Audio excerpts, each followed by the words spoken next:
Hey folks, today I'd like to talk for just a moment about Dana Plato. She's the former child star known for her role on Diff'rent Strokes. I stumbled across an interview with her, I think it was on Evening Magazine from 1989. And it's an interview where she's talking about trying to change her image and revitalize her acting career. And she talks a little bit about how she got pregnant while she was under contract with Diff'rent Strokes, and that led to her being blacklisted and having a really difficult time finding work. From that point on, up to the point of this interview, it's really just heartbreaking, but there's a couple moments, they're gut-wrenching. They have to do with her frustration at being judged and misunderstood, but I think the thing that really pulled at my heartstrings the most is this comment she made about the pressures of being a child star and the impact that it has on one's ability to have true friends. I think the biggest pressure is that you have no friends, and the only thing people want from you is what they think they can get from you. Wow, I can't imagine what it would be like going through life all by yourself without anyone who really understood you or cared about you. True friends, they're strong supports who are always there for you when things are tough. And quite frankly, I have very reliable information that Dana did have family and friends out there. Loved ones and close friends who truly had her back. They were her silent angels. They weren't talking to the press or the tabloids, but they were letting her know that they loved her, that they cared for her, and that they needed her in their lives.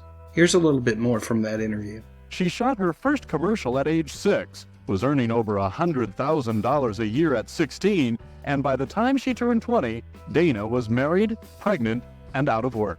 I don't know how to ask this question tactfully, but with all due respect, what happened to you with that showing? Yeah, nothing. I got blackballed because I got pregnant under contract.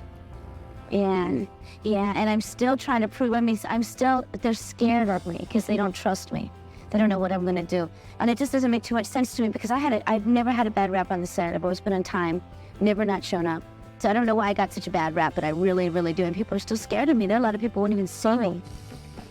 According to Dana, she was forced to leave Diff'rent Strokes after the 7th season. And since then, very few people have been knocking on her door. Today, at the age of 24, she's separated from her husband and lives with her son Tyler in California.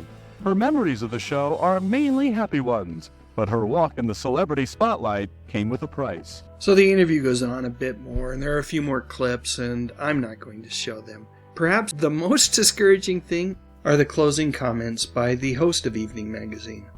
I don't know who she is, but clearly she had her own ideas about Dana and her talent that she brought to the screen. For a young woman, Dana Plato looks very, very tired. I can imagine it must be difficult to make the transition from child star when you were hired just for being cute to adult actress, and perhaps sometimes you have to come to grips with the fact that maybe you're not a great actress, and perhaps that's the reason why you're not getting roles.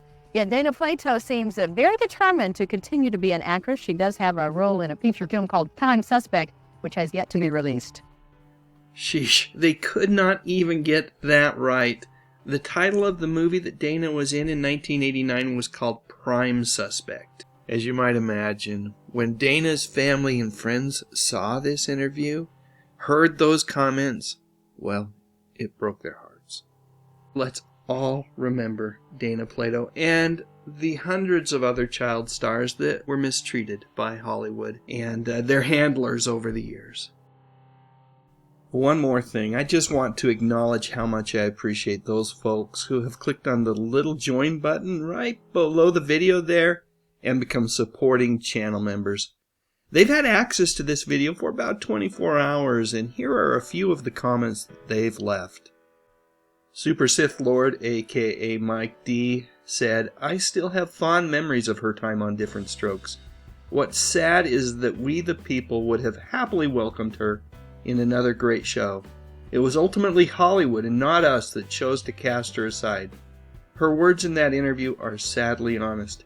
It's my sincere hope that young actors these days will have a better time of their careers and be treated less like a disposable commodity as they did back then." Sean Innes said, "I think in the world of zigs and zags, Jeanette McCurdy could have gone down the same way.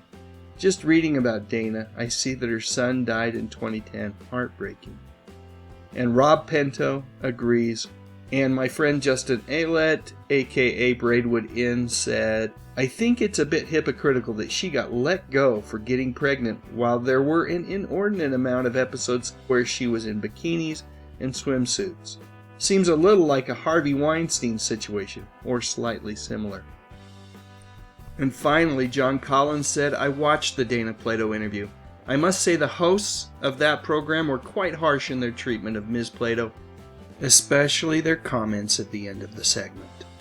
And a little further down he says, wasn't Norman Lear a part of the production team involved with Diff'rent Strokes? I believe he was, John. John goes on to say, he is thought-provoking. I would have thought that he would have written in her pregnancy somehow in an artistic and balanced fashion into the fabric of the series. I totally agree, John. That would have been very nice.